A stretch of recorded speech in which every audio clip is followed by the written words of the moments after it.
மணவெளி வாழ் மக்களுக்கு என் இனிய வணக்கம். எல்லாருக்கும் ஈஸ்டர் பெருநாள் நல்வாழ்த்துக்கள். நடுவர் அவர்களே, மணவள ஊர் மக்கள் ரொம்ப நல்லவங்க, எனக்கு ரொம்ப பிடிக்கும். அதுக்கு காரணம் என்னன்னா, உங்களுக்கு கஷ்டம் கொடுக்காம நம்ம எதிரணி திருமதி கோல்டா அருள்சந்திரன் அவர்கள் தொலைத்தொடர்பு சாதனங்கள் சமுதாயத்தை வளர்க்கிறதா அல்லது சீரழிக்கிறதா அப்படின்னு கேட்டதுக்கு நடுவருக்கு கஷ்டம் கொடுக்காம உடனே தீர்ப்ப சொல்லிட்டாங்க. அவ்வளவு நல்ல மனிதர்களா இருக்காங்க. நடுவர் அவர்களுக்கும் என்னோடு பேச வந்திருக்கும் அத்தனை பேருக்கும் வணக்கம் சொல்லி என்னுடைய உரையை ஆரம்பிக்கிறேன்.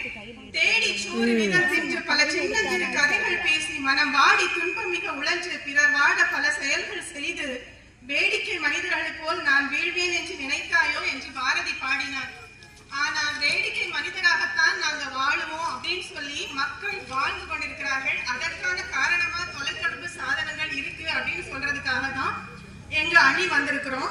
உண்மையிலே அருமையான கவிதை, எல்லாம் ஜோர் அவர் கைதட்டுங்க. உண்மையிலே அவங்களுக்கு உற்சாகப்படுத்தணும்.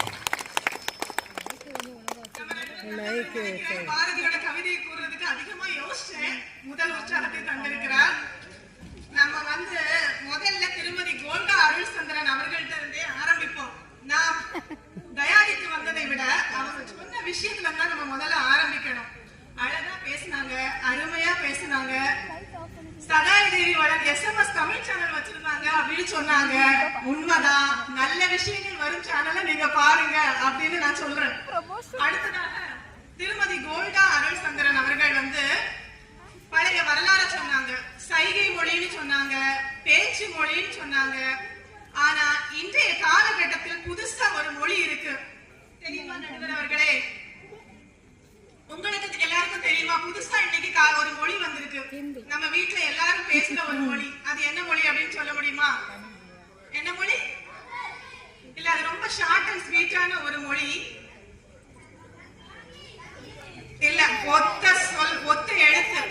இன்னைக்கு நம்ம வீட்டுல பாத்தீங்கன்னா ஒரு கணவனோ மனைவியோ அப்பாவோ அம்மாவோ பேசிட்டு இருக்காங்கன்னு வச்சுக்கோங்க.